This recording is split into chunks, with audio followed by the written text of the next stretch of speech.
Футболдогудай жеңилдик жокпу азыр Көкбөрүдө? Көкбөрүдө клуб жок өзү. Мисалы азыр сиз элестеңиз, мен мындай салыштырбай, сиз азыр жөн эле интернетте басып кайсы спортко канча акча жумшаларын көрсөңүз эле ар жерде уже көп нерсе түшүнүктүү болот да. Анан мен айтайын дегеним, бизге биздин мамлекеттин аброюн көтөрө турган спорттор бар. Бул футбол, бул күрөш, эл аралык. Булар бизге миллиондорду алып келип, мамлекеттин экономикасын көтөрүп жибербейт. Ушуну туура түшүнүш керек.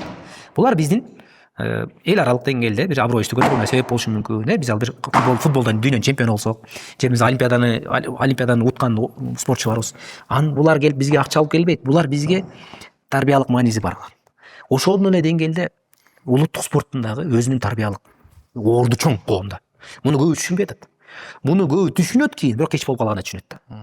Себеби мындай бөлүп карабаш керек да. Мына мамлекеттин спорт тармагынын саясатын айтайын. Бул жакшы, бул жаман. Бул керек жок деп улуттук спортто чыдабаш керек. Олимпиадалык спорттун да түрү керек, улуттук спорт да керек.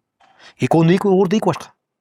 Мисалы тоолуу аймакта биздин Кыргызстандын 94% тоолуу аймактары, ошо көп жерде айыл жергелер, ал жерге барып туруп биз Петрашовду тарбиялай албайбыз да, сууга түскөн. Бассейн жок болсо кайсы суучулук тандайсың, дайындайсың анда? Жок айда. Антип мамлекет ар бир жерге бассейн салып, анан кийин көп убакыт керек. Биз азыр алар көкбөр ойногусу келе ойной берсин. Денсаулыктарын чыңгай берсин. Ээн эркин, ой жүгүрткөн мыкты жакшы адамдар өзү берсин. Бассейнге түшкөндө суучулар суу тасып жиберсин. Футбол ойногондор футбол ойносун. Биз адамдарга тандоо бериш керек да.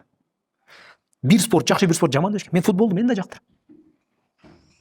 Баскетболду жактырам, волейболду жактырам. Бирок мен муну жактырып туруп улакты жаман дебешим керек да. Көкбөрүнө. Ушундай бир түшүнүк болуп атат азыр элдин арасында. Көкбөрүнүн не кереги бар? Бул бесполезный спорт деп чыгылышып атпайбы сүйлөчү. Сен көкбөрүнүн несин түшүнөсүң? Канча деген биздин адамдар айыл жергелеринде жашайт. Алар ат минишет.